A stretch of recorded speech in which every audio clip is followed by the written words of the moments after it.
Сайн байцгаана уу? Хаалгаанд ороод ингээд 2 сар гарны хугацаа өнгөрсөн байна. Хавн бас нэлээд буугаад одоо ингээд ерөнхийдөө хавн нэлээд сайн буугаад та бүхэндээ дахиж уулзаж байна. Баяртай байна.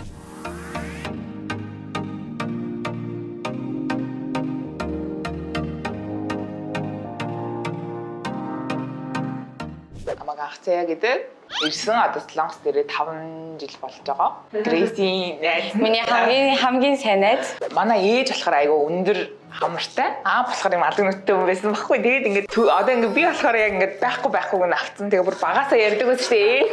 Ээжийн хамрыг ингээд авч төрөх байсан ингээд хүүхчний тэгж ярьдаг байсан. Угаасаа тийм байсан. Би бүр хамрыг ер нь бол ингээд нэг хагалгаа хэлэхээр бол юу хэлэх үү ч юм уу тэгж ярьдаг байх тандаа хамрал жин айгүй нэг огцом нэмэлтэн дээр давхар ирүү айгүй их нэг гарсан. Тэгээд тэр дараа нь намайг таньдаг хүмүүс мэддэг бас сүүл дахиад нэг айгүй сайн турсан тэгэхэд хүртэл арилаагүй ерөөсөө. Тэгэнгუთ нэгэнтэй нөгөө би бас чамтай амар турсан багцж уулзаж ирсэн шүү. Байсаар ирсэн байхгүй. Тэгэхээр нэгэн хагалгаа хэлж байгаа юм чинь нэг мөсөн өөхөөс харуулаад хөрхөн болно гэж бодоод ийм шалтгаанаар хэлж байгаа. Багталтай гэж гараад тэгээд ер нь бол мис заслыг хойшлуулахаар бол сүүлийн үед яг нөгөө нэг хитрхи жоохон ядаргааны юм бас байгаа хаа. Тэгээд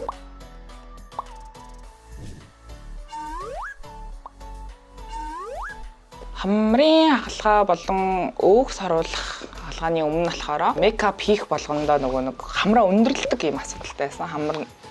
Хамраа өндөрлөж будах тийм асуудалтай байсан. Тэгээд хамар жоохон битүүрдэг асуудалтай байсан. Жоохон гэмт нөгөө баруун тишээгээ дали байсан учраас битүүрх тиймэрхүү асуудалтай байсан байгаа.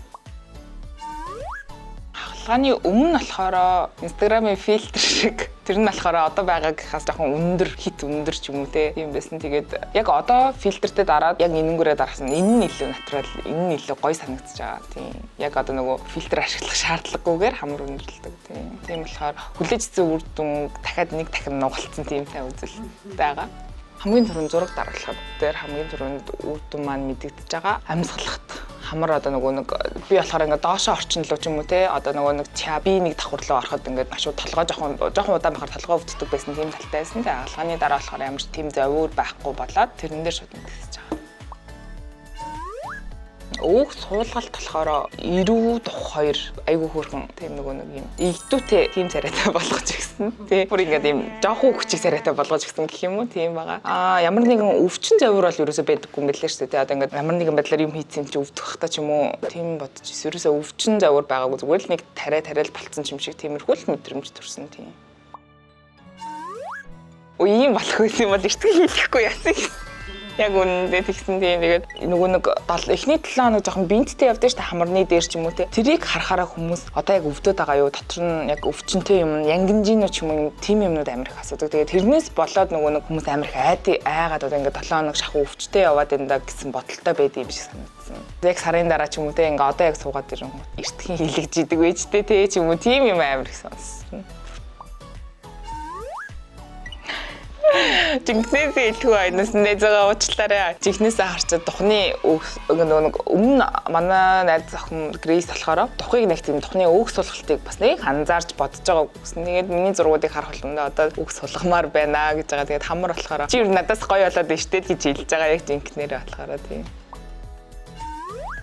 Хаалгаанд орохоор мэдчихсэн болохоор айгүйх нөгөө нэг судалсан айгүйх судлаад бусад хүмүүс яаж автдığım бэ. За энэс амар алхахтаа ер нь хавдаж эхлэхдээ бодож исэн юм маань болохоор энэ зүгээр эхлэн ахаа энэс дахиад хавдна энэс дахиад жоох ингээ тий гих байх шүү гэж бодож явж исэн учраас нөгөө нэг хэцүү санагдаагүй. За одоо дахиад өвдөх бахта ч юм уу тэгж бодож итэл нөгөө нэг дууссан юм хавтраа болох дээр алхаараа гэж зүвсэн. Тэгээд 30 ширхтээ хулууны шүс 3 харьцгийг ууж дууссан. Зэрэг болохоор өдрийн 2-оор өглөө оройд ч юм уу тэгж уусан. Цай авсан уугаагүй нэг их ч тий. Өөр бусдаар нэг тийм бүр амар байгаагүй.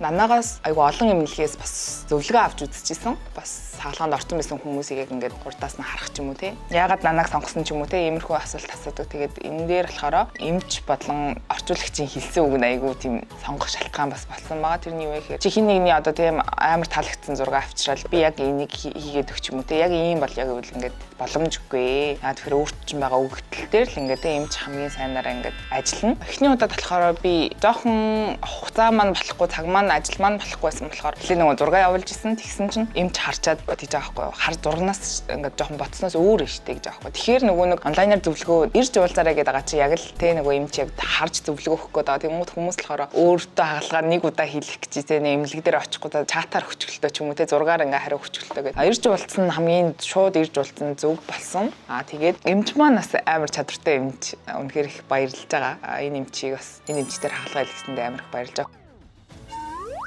Ийм хаалгааны дараах гарч ирсэн байгаад яг тийм биентэй болттой хүний л яг төсөөллөөр миний бодол дотор болохоор тийм айц байгаа зү байхгүй ингээл надад бол улирал тийм чухал мохоо санагдав. Хүмүүс болохоор өвөл хийлэг, өвөл сайн байдаг гин минь ч юм уу тийм юм амар их сонсч байсан. Би болохоор яг халахын өмнө шахуу хэлгсэн. Тэгээд тийм хэцүү юм хүн байгаагүй. Тэгээд өөрийнхөө төлөө ямарсан одоо ийм мессасл орчин үед болохоор бүхэн хийдэг болсон учраас бүхэн хийлгүүлдэг болсон учраас хамгийн гол нь эмчээ эмнэлгээ маш сайн сонгоод тэгээд өөрийнхөө бас яг юу хэлмээр байгаа гэж юм уу те эмчтэйгээ маш сайн зөвлөлтөд хийх гээд болохоор тийм хайцтай юм байгаагүй. Тэгэхээр та бүхэн эмч эмнэлгээ маш сайн сонгоод хаалганд ороорой.